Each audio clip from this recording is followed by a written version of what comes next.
우리 다같이 사도신경으로 신앙 고백하심으로 새벽 예배로 하나님께 영원 누리시겠습니다. 나는 전능하신 아버지 하나님 천지의 창조주를 믿습니다. 나는 그의 유일하신 아들 우리 주 예수 그리스도를 믿습니다. 그는 성령으로 잉태되어 동정녀 마리아에게서 나시고 본디오 빌라도에게 고난을 받아 십자가에 못 박혀 죽으시고 장사된 지 사흘 만에 죽은 자 가운데서 다시 살아나셨으며 하늘에 오르시어 전능하신 아버지 하나님 우편에 앉아 계시다가 거기로부터 살아있는 자와 죽은 자를 심판하러 오십니다. 나는 성령을 믿으며 거룩한 공교회와 성도의 교제와 죄를 용서받는 것과 몸의 부활과 영생을 믿습니다. 아멘. 우리 찬송가 385장 못 박혀 죽으신 구찬송가는 435장입니다. 385장 함께 찬양드리겠습니다. 못 박혀 죽으신 하나님 어린 양 믿습니다. 죄속함 받고서 이 몸과 맘 들여 간절히 빌 때에 들으소서.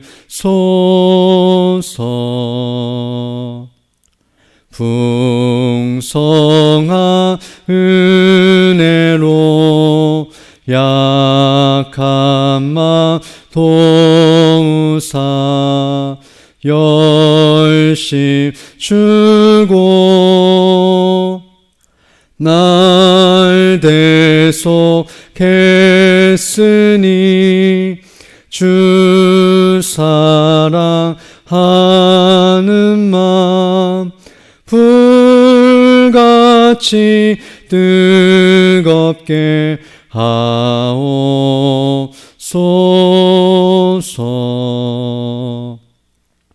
이 세상 어두워 길 찾지 못하니 인도하사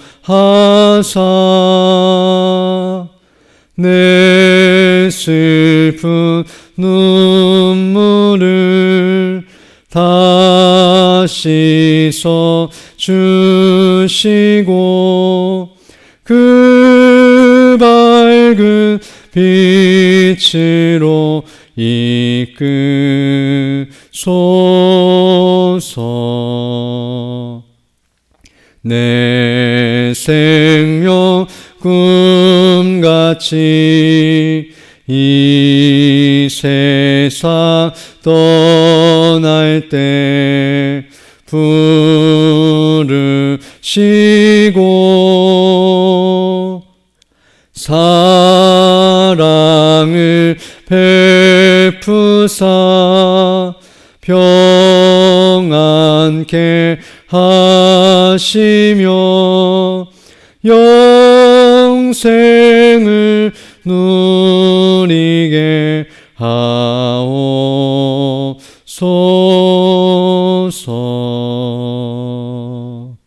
아멘.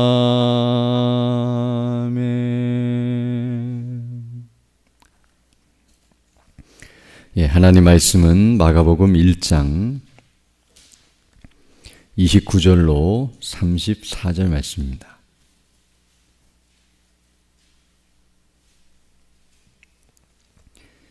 신약성경 마가복음 1장 29절로 34절 말씀 제가 봉독해 드리겠습니다. 회당에서 나와 곧 야고보와 요한과 함께 시몬과 안드레의 집에 들어가시니 시몬의 장모가 열병으로 누워 있는지라 사람들이 곧 그 여자에 대하여 예수께 여짜온대 나아가사 그 손을 잡아 일으키시니 열병이 떠나고 여자가 그들에게 수종드니라. 저물어 해질 때에 모든 병자와 귀신 들린 자를 예수께 데려오니 온 동네가 그 문 앞에 모였더라. 예수께서 각종 병이 든 많은 사람을 고치시며 많은 귀신을 내쫓으시되 귀신이 자기를 알므로 그 말하는 것을 허락하지 아니하시니라. 아멘. 마가복음 1장 29절로 34절 말씀을 우리가 함께 읽었는데요.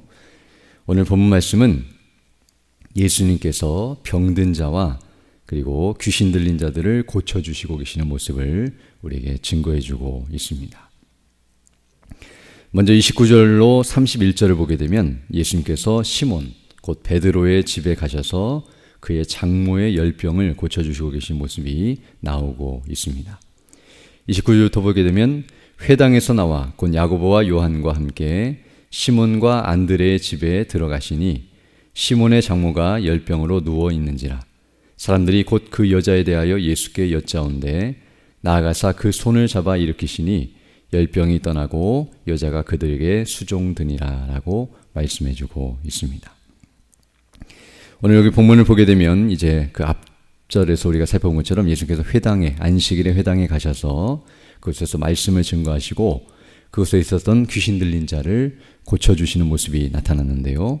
그 다음에 그 회당에서 이제 나오셔서 야고보와 요한과 함께 이제 시몬 베드로의 집에 가셨고 거기는 이제 그 형제인 안드레도 함께 살고 있었음을 보게 되며 그리고 시몬이 베드로가 결혼을 하여 그 아내가 있었고 그리고 그 장모가 함께 그 집에 살고 있었는데 그 장모가 열병으로 누워 있었다고 말씀해주고 있습니다. 그리고 이 일에 대해서 이제 사람들이 곧 그 여자 곧 장모에 대해서 예수께 여짜왔다고 말씀하고 있는데요. 다른 부분을 보게 되면 고쳐달라고 부탁을 하고 있고 그리고 그 상태를 예수님께 아뢰고 있음을 알 수 있습니다. 그러자 이제 예수님께서 그 손을 잡아 일으키시니 열병이 떠나고 여자가 그들에게 수종드니라 라고 말씀한 것과 같이 온전히 예수님께서 그 여인을 고쳐주시고 그리고 오늘 본문을 보게 되면 수종들 정도로 즉 그들을 섬기고 또 그들에게 음식을 대접할 뿐만 아니라 여러 가지 면에서 도움을 줄 수 있을 정도로 그렇게 건강을 회복하였다는 사실 즉 온전히 치료되었다는 사실을 우리에게 말해주고 있습니다. 오늘 본문에 나오는 이 말씀 마가복음 1장 29절로 34절을 말씀 좀 살펴보고 있는데요. 이 본문의 내용을 똑같이 다루고 있는 누가복음이나 마태복음, 병해복음이라고 하는데요. 같은 내용을 다루고 있는 부분을 보게 되면 더 정확하게 설명하고 있는데요. 누가복음 4장 38절을 보게 되면 이 같은 내용을 이렇게 설명하고 있습니다. 예수께서 일어나 회당에서 나가서 시몬의 집에 들어가시니 시몬의 장모가 중한 열병을 앓고 있는지라. 오늘 본문은 그냥 열병이라고 되어 있지만 거기서는 중한 열병, 즉 심각한 병을 앓고 있었다고 말하고 있고요. 그 다음에 사람들이 그를 위하여 예수께 구하였다라고 말씀하므로 치료해달라고 또 어떻게 할 수 있으면 도와달라고 요청했다는 사실을 알 수 있습니다. 이처럼 오늘 본문은 어떤 의미에서는 이 베드로의 장모가 오랜 기간 동안 열병을 앓으면서 그 상태가 심각한 상태에 있었지만 예수님께서 능력으로 한순간에 그를 치료해 주시고 일어나서 바로 수종들 정도로 온전히 치료되었다는 사실을 우리에게 말씀해 주시며 예수님이 어떤 능력과 영광을 베푸시고 계시는지를 우리에게 말씀해 주고 있습니다. 그리고 이제 이어서 32절로 34절을 보게 되면 이 소문을 듣고서 수많은 사람들이 몰려들었고 그리고 병든 자들과 귀신 들린 자들을 예수님께 데리고 왔다는 사실을 말씀해 주고 있으며 또 예수님께서 그 사람들을 다 치료해 주시면서 그 자신의 능력과 은혜를 베풀고 계시다는 사실을 말씀해 주고 있습니다. 지금 이 일은 한날 곧 안식일에 일어나고 있었고 앞에서 말한 것처럼 회당에서는 귀신을 쫓아내시고 또 시몬 베드로의 집에 가셔서는 그 장모의 병을 고쳐주심으로 이와 같이 귀신도 쫓아내시고 병도 고쳤다는 소문이 그 지역에 퍼지자 많은 사람들이 이제 32절 보게 되면 저물어 해질 때 안식일에는 아무 일도 하지 말라고 하는 명령이 있었기 때문에 그 안식일이 다 지나가는 그 저녁 무렵에 이제 그 집에 다 사람들이 각종 병자들과 귀신 들린 자들을 데려와서 고쳐달라고 요청하고 있고 부탁하고 있는 모습이 나타나고 있습니다. 30절 보게 되면 저물어해질 때에 모든 병자와 귀신 들린 자를 예수께 데려오니 온 동네가 그 문 앞에 모였더라. 즉 시몬 베드로의 집에 다 모여 있고 또 예수님의 그 능력 베푸심을 바라고 있는데요. 그러자 34절 보게 되면 예수께서 각종 병이 든 많은 사람을 고치시며 많은 귀신을 내쫓으시되 귀신이 자기를 알므로 그 말하는 것을 허락하지 아니하시니라라고 말씀해주고 있습니다. 이처럼 예수님께서는 그들을 어떤 의미에서 귀찮아하시거나 그냥 내버려 두신 것이 아니라 일일이 다 치료해 주시고 또 온전케 해주시는 그런 능력과 은혜를 베푸시는 자비하신 분이시라는 사실을 다시 한번 우리에게 가르쳐주고 있습니다. 이처럼 오늘 본문의 말씀은 이제 예수님의 치유 사역, 즉 예수님께서 이렇게 연약하고 힘들어하는 자들을 고쳐주시고 회복시켜주시는 그런 놀라운 은혜의 영광을 우리에게 증거해주고 있습니다. 그리고 우리는 이 사실을 통해서 여러 가지 중요한 사실들을 다시 한번 깨닫게 되는데요. 먼저 첫 번째로 이 예수님의 치유 사역이 어떤 의미를 갖고 있는가? 이것은 이미 앞에서도 살펴본 것처럼 예수님이 먼저 하신 말씀을 확인시켜주는, 또 그것이 진리라는 것을 확증시켜주는 표적적인 사건이라는 것을 우리는 알아야 합니다. 즉 단순히 예수님께서 병을 치료하시기 위한 목적으로 이 땅에 오셨거나 그걸 통해서 사람들로부터 인기를 얻고자 하거나 또 무엇인가를 바라는 것이 아니라 궁극적으로는 먼저 예수님께서 말씀을 전하신 다음에 그 말씀이 진리라는 사실, 그것이 하나님의 말씀이며 그 뜻대로 성취된다는 사실을 사람들이 눈에 보이도록 알려주시기 위해서 이렇게 치유 사역을 통해서 그 능력을 나타내심으로, 말씀하신 분이 이런 능력을 베푸셨다면 그 말씀이 진리라는 것을 그들로 하여금 믿도록 하기 위한 일종의 표적적인 사건으로 이 일을 행하셨고, 이와 같이 복음서를 보게 되면 말씀을 증거하신 후에 이런 기적과 이적이 병행됨으로 그 말씀하신 것을 확인시켜 주신다는 사실을 알게 되며, 또 사도들도 마찬가지로 나중에 초대교회에서도 말씀이 증거되고 이런 여러 가지 기적적인 사건들이 일어남으로 말미암아 그 복음을 확증시켜 주시고 믿도록 하시는 인도하시는 그런 과정이었다는 것을 우리가 알 수 있습니다. 또한 두 번째로 이런 예수님의 치유사역은 그와 같은 의미도 있지만 또 한 가지는 바로 예수님이 어떤 분이신가를 나타내시고 가르치시는 목적이 있다고 할 수 있는데요. 우리가 앞에서부터 계속 살펴본 것처럼 예수님은 하나님의 아들이시오 그리스도시라는 사실을 드러내시고 확인시켜 주시는 과정이 바로 이런 치유사역이라는 것을 알 수 있습니다. 즉 예수님은 병을 고치시고 말씀으로 또는 만지셔서, 예수님 목 쓰셨기 때문에 의사가 아니셨기 때문에 이런 일을 행할 수 없는 분처럼 보이지만 바로 예수님은 이런 모든 것들을 능력으로 행하실 수 있는 하나님 되시다는 사실을 드러내시기 위하여, 즉 이런 사건을 통해서 예수님이 바로 하나님의 아들이시라는 사실을 분명하게 드러내시는 사건이라는 것을 알게 되며, 또 이런 모든 질병과 귀신의 역사의 그 근원은 바로 죄라는 것을 알게 되는데요. 우리 모두가 질병과 사단의 권세 아래 있게 된 이 모든 원인이 죄인데, 바로 이 치유사역을 통해서 병을 고치시고 귀신을 쫓아내시는 것은 그 원인이 되는 죄를 사하시고 멸하실 수 있는 능력의 하나님이실 뿐만 아니라 우리를 죄 가운데서 구원하시는 그리스도이심을 드러내시는 사건임을 알 수 있습니다. 그래서 오늘 본문 내용과 같은 내용을 다루고 있는 누가복음 4장 41절을 보게 되면 이렇게 말씀하고 있는데요. 앞에서 34절에 보게 되면 귀신들이 저를 알므로 그 말하는 것을 허락하지 아니하셨다라고 말했는데요. 거기에서는 누가복음에서는 그 귀신들이 한 말이 무엇인가를 설명하고 있는데 이렇게 설명하고 있습니다. 여러 사방에서 귀신들이 나가며 소리질러 이르되 당신은 하나님의 아들이니이다. 예수께서 꾸짖으사 그들이 말함을 허락지 아니하시니 이는 자기를 그리스도인 줄 알미러라 라고 말씀함으로써 귀신들이 쫓겨나가면서 당신은 하나님의 아들이십니다, 당신은 그리스도이십니다를 말하고 있었다는 것을 알게 되며, 그것을 허락지 아니하신 것은 예수님께서 그들의 증거가 필요한 것이 아니었기 때문이며 그들은 악한 자들이었기 때문에 그 일에 대해서 예수님께서 하지 못하도 막으신 것이지 그것이 진리가 아니라고 막으신 것이 아니며, 오히려 귀신들보다도 우리가 그 사실을 더 확증하고 드러내야 할 사명이 있다는 사실을 다시 한번 확인할 수 있습니다. 또한 세 번째로 예수님께서 이렇게 치유하시는 모습을 통해서 무엇을 우리에게 보여주시는가? 한 가지는 바로 우리의 연약함을 돌아보시며 우리에게 은혜와 긍휼을 베푸시는 그런 자비하신 분이시라는 사실을 가르쳐주고 계십니다. 물론 몇 가지만 하셔도 그 능력과 영광을 이미 우리가 다 맛볼 수 있고 또 그 모든 걸 알 수 있지만, 오늘 본문을 보게 되면 그 많은 사람들을 다 고쳐주시고 치료해 주시는 모습, 물론 그들이 다 예수님을 믿거나 다 구원받은 사람이 아니라 할지라도 그들에게 은혜를 베푸시며 그들을 불쌍히 여기시며 치료해 주시는 예수님의 모습을 우리가 친히 보게 되는데요. 똑같은 본문 내용을 다루고 있는 마태복음 8장 17절에서도 바로 그 사실을 말해주고 있는데요. 이렇게 하시는 이유가 무엇인가를 이사야서를 통해서 말씀하게 돼, 이는 선지자 이사야를 통하여 하신 말씀에 우리의 연약한 것을 친히 담당하시고 병을 짊어지셨도담을 이루려 하심이니라 라고 말씀함으로써 이와 같이 치유 사역을 통해서 예수님께서는 우리 연약함을 돌아보시고 또 우리를 불쌍히 여기시며 또 우리와 함께 하시고 은혜를 베푸시는 분이시라는 사실 또한 우리에게 가르쳐주고 있음을 알 수 있습니다. 그러나 이제 마지막으로 한 가지 더, 이 예수님의 치유 사역을 통해서 우리가 결코 잊지 않아야 하고 또 바르게 알아야 할 사실이 있는데요.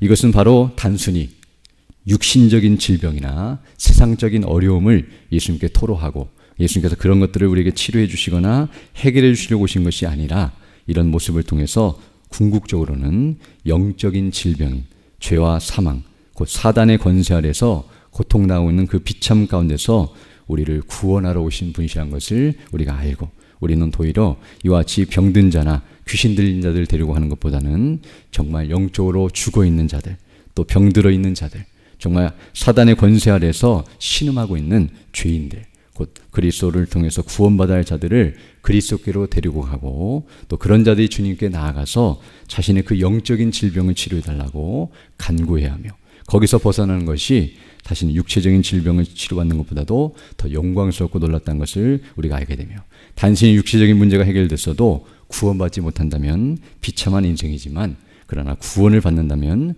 이 땅에서 힘들고 어려움 가운데 있다 할지라도 복된 인생이라는 것을 생각하면서 우리가 주님께 나아갈 때 우리가 바라고 원하는 것은 바로 이것이라는 사실을 다시 한번 깨닫게 됩니다.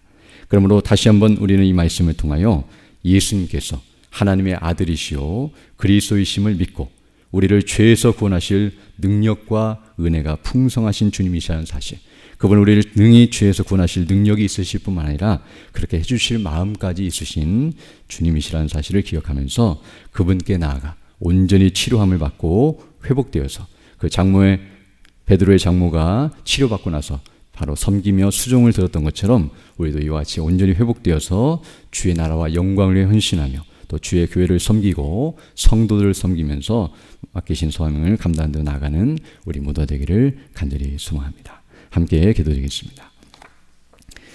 거룩하시고 자비로우신 아버지 하나님, 감사를 드립니다. 하나님의 은혜 가운데 귀한 하루를 시작할 수 있도록 인도하여 주시고, 하나님의 말씀을 통하여 주께서 우리에게 원하시고 기뻐하신 뜻이 무엇인지를 다시금 깨닫게 하시고 그 뜻을 따라 순종함으로 나아갈 수 있도록 은혜의 한날을 허락해 주심을 감사드립니다. 정말 죄 가운데 빠져 있어 영원히 멸망할 수밖에 없는 죄인들을 구원하시기 위하여 우리 주 예수 그리스도께서 이 땅에 오셨고, 하나님의 아들로 또 그리스도로서 이 모든 일을 행하심으로 말미암아 우리를 죄 가운데서 구원하시고 하나님의 나라와 그 백성이, 하나님 나라의 백성과 그 하나님 아버지의 자녀가 되게 하여 주셔서 그 나라와 영광을 위해 헌신하며 수고하며 나아갈 수 있도록 은혜 베풀어 주심을 감사드립니다. 날마다 우리의 힘과 지혜로는 아무것도 행할 수 없는 무익한 자들이오니 늘 성령께서 함께 하시고 지혜와 능력을 더하여 주셔서 주의 뜻이 무엇인지를 분별하며 그 뜻을 따라 행할 수 있도록 우리를 붙드시고 인도하여 주시며 맡기신 복음의 사명을 바르게 잘 감당하며 나갈 수 있도록 은총을 더하여 주옵소서. 특별히 연약한 중에 있는 주 백성들 일일이 기억해 주시고 그 연약한 중에서도 믿음으로 주께 반응하며 주의 은혜를 구하며 주께로 더 가까이 나갈 수 있도록 인도해 주시고 치료해 주시고 회복해 주셔서 더 건강한 모습으로 주의 일에 더욱 힘쓰는 믿음의 사람들 다 될 수 있도록 은혜를 더하여 주옵소서. 이 시간 기도할 때도 주의 성령께서 함께하사 믿음으로 주의 뜻을 간구하는 귀한 시간 되게 하시고 오늘도 주와 동행하는 복된 하늘이 될 수 있도록 은총을 더하여 주옵소서. 우리 구주 예수님 이름으로 기도드립니다. 아멘. 하늘에 계신 우리 아버지, 아버지의 이름을 거룩하게 하시며 아버지의 나라가 오게 하시며 아버지의 뜻이 하늘에서와 같이 땅에서도 이루어지게 하소서. 오늘 우리에게 일용할 양식을 주시고 우리가 우리에게 잘못한 사람을 용서하여 준 것 같이 우리 죄를 용서하여 주시고 우리를 시험에 빠지지 않게 하시고 악에서 구하소서. 나라와 권능과 영광이 영원히 아버지의 것입니다. 아멘. 기도하시고 들어가시기 바랍니다.